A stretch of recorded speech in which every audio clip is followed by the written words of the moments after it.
So a little update on the fire here on the rocket stove with the new and what looks like improved riser inside it. This is probably 20 minutes into this burn here now.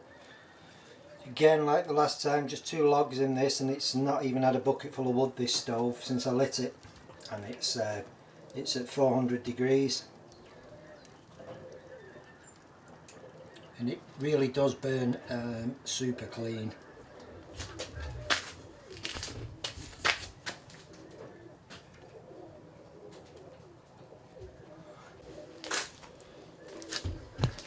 Yes, I'm very pleased with that.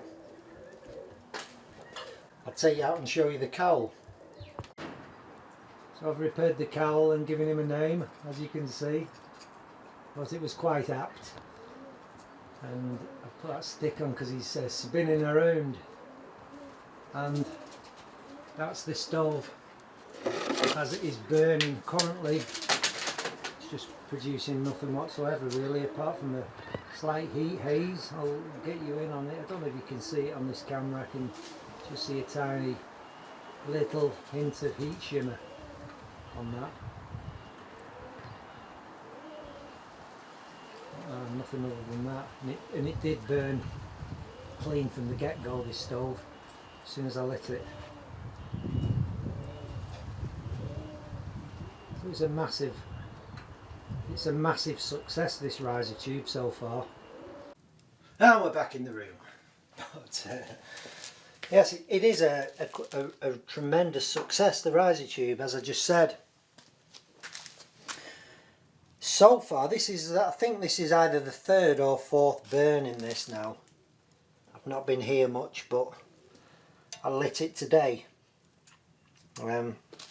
because I've just put some seals around the actual back of the firebox where it was mating onto the exchanger, and I've put a new seal around the door as well, the new rope seal, so it's pretty much airtight now when all the controls are down. And the refractory material in the main looks really good. The little triangular fillets that I screwed into the actual riser tube, I noticed when I lit it, before I lit it, that 2 of them have got cracks in them. Now I don't know whether that is because they're held in with screws and the screws have had some kind of effect on them, or whether it's just the material itself. But the actual box at the bottom that I built the base of the riser tube out of, that's showing no signs of degradation. It's a good word, isn't it? No sign of degradation or no sign of damage. And then fillets, like I say, they've got little kind of cracks in them or splits, but the holding good, the holding firm. I did poke a stick into there and try and prise them off, but they're fine. They are held in place. So maybe that stuff has just shrunk and cracked a little bit. But there's only one slight crack in each one. The other 2 are okay. Yes, I'm seriously impressed with that refractory for the riser tube. And God, guys, you know, that is such a simple build. I will find out the name of that material, and as some have already suggested, it's some kind of ceramic refractory board, and you will be able to get that in the UK. I just lit this just to test see how airtight it was, and I'm just impressed the way it gets up to temperature so fast. There's no waiting like there was with the cast refractory riser. There was a kind of lag time. There was 10 to 15 minutes of time whilst that refractory, that 1.5 inch of refractory, heated up and then started to put heat into the actual stove itself. But this insulation is very reflective, and it literally throws the heat out straight away. It's really good. The only downside of that is that because it's a really lightweight refractory, it does not store heat at all. So you maybe 5 minutes after the fire's gone out, the refractory is cold. So you've got no kind of after burn effect, which the other cast riser did for as long as sort of 12 to 24 hours after my other cast refractory riser had gone out, after the fire had gone out. That thing was still giving off heat. It was just like having a giant refractory brick. We'll do a little bit of a fireside chat for as long as I can stand sitting here. It is hot. And I get asked quite a few questions about this, obviously. And this shop is approximately 25 foot square, and the ceiling height is about 8 foot. And this stove will more than adequately heat this. It doesn't matter what the temperature is outside. If there's 2 foot of snow on this roof, not that there has been, but you know, there's been ice, frost and snow outside, it's been minus 10 degrees, and it can still be 25-30 degrees centigrade in here with just a very light moderate burn on this stove.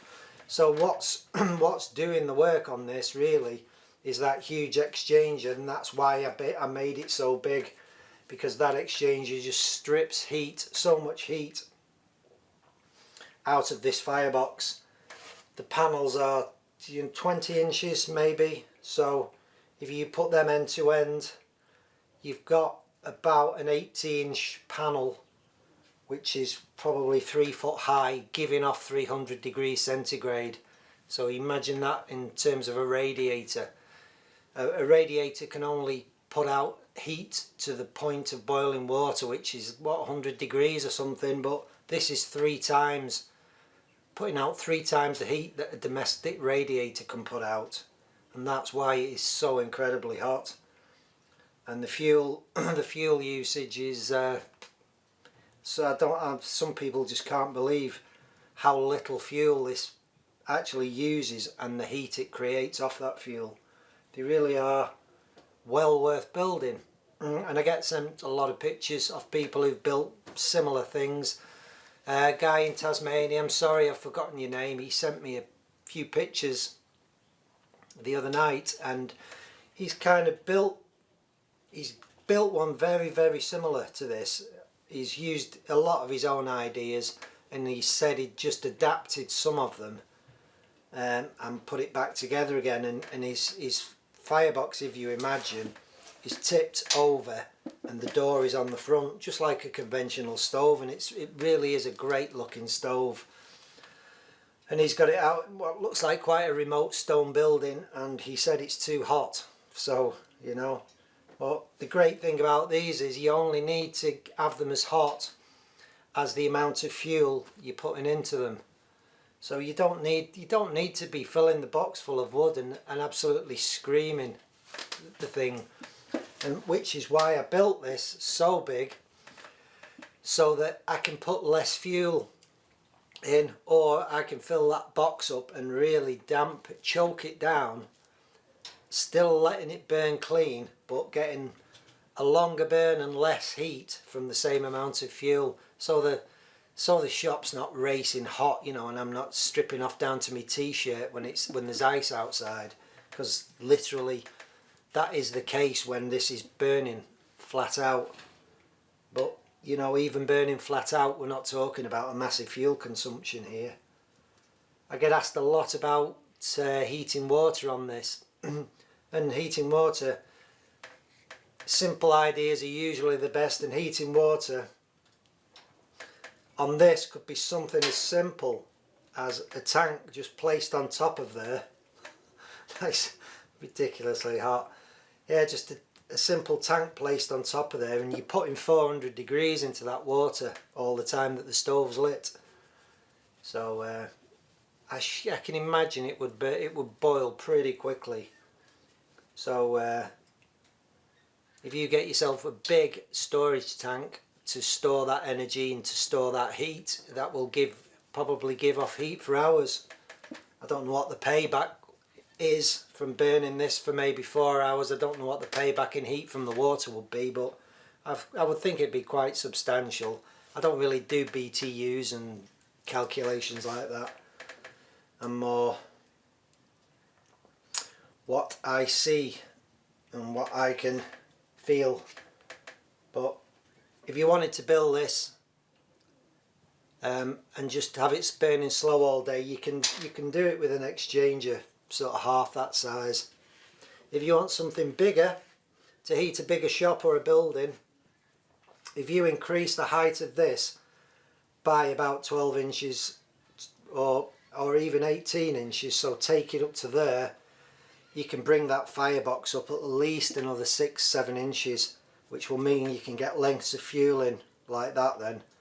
So you can literally drop a massive amount of wood in and then just throttle that down, because the height of the firebox is determined by the height of your riser tube, and once them two start to equalise, you'll just get fire burning out of your box. Every time you open the door, you'll just get flames rushing out of it. There needs to be an inequality in the height of them two. That needs to be greater than that, in other words, to create the draft, just like a normal chimney would. So yeah, increase that, and you can increase that to about there, and as long as that ratio is the same, which you can see there, you know. So I don't know what else to say about this little stove really. I am finally building my pizza oven new design without a riser tube now. I did an experimental test last week and gobsmacked is all I can say. And if I can get it, it worked. It did work, but I'd actually built it out of wood. I'd built the whole rocket stove out of wood just to get just to eyeball what was happening, you know, and it burnt absolutely awesome. There was a short piece of flue on it. There was no riser tube, just a short piece of flue that very quickly in 5 minutes got up to 500 degrees centigrade, and it was putting out no smoke. There was a bit of smoke on the initial startup, but you know, a couple of minutes then it burnt clean, and then after 20 minutes the actual thing just destroyed itself and burnt away. So impressed. So I will spend this winter trying to perfect that and trying to get a working model, and hopefully I am there then with my rocket stove, non-rocket stove now, pizza oven. It's kind of I won't tell you what it is, but I'll hopefully in some video upcoming I'll be able to show you what it's doing, and I'm pretty confident that I can get the stone, the stone base, the cordiorite base, I can get that up to 450 centigrade, that base, with probably 200 to 300 degrees coming over the top of the pizza on a very small amount of fuel. I may need a slight flue on this one, I don't know. If I can get away without putting one on, I will do, but I may need a little 12-inch flue on top of the actual pizza oven. We'll see. That's a kind of last resort thing, that, but it may be needed to create draft. I don't know. I'm just guessing, but I will be back quite soon with some more videos. I keep saying, but I really mean it. Thanks to all my Patreon guys who just support me in my channel and making videos and the editing and everything else that goes into it. Because without you, I just probably wouldn't put many videos out a year now. You know, it will be maybe down to 1 or 2, or when I feel like it. But you just give me that incentive to keep doing videos. My hydraulic forging press is possibly going to be one of the next good videos I'm bringing out. That will probably be 2 to 3 parts, or maybe 4 parts, looking at the complexity of building it, and I'll try and do as an in-depth video as I can into it all, so anyone wanting to build one can hopefully learn a little from what I've done. The katana sword I was building, now it's shop time. I'm going to be finishing off that katana, and it's I've pretty much done nothing since the last video, which was sweating now. Sweat running down my face. I've pretty much done nothing on that since the last video. It's just been shelved just due to work, you know, outside work, pressure of work. And I'm developing a few new model knives, small 3 to 4 inch blade little camp knives, which I quite like. I've just got one here which is ready for heat treating. You can see that the light's not good here, just pointing at this window, but that's going to be one of my little camp knives, and it's a lovely little blade and a really comfortable handle. So just a little general all-purpose, all good round knife. Probably a sabre grind on it, I think. I won't put a Scandi. I'll bring the grind up a little bit higher on this. There's a little bit of jimping there on the spine, just for a thumb grip, and it will have a contoured handle. But I've just done that as a prototype first to see how it will feel and how it will perform. I know it'll perform okay, but just how it feels and how it looks when I've finished. And I'll be doing that in stainless steel and in tool steel, that one, and in Damascus when the forging press is done. So guys, I am too hot sitting here and I have got stuff to be getting on with, and I will see you quite soon. Thanks again to all of you for watching.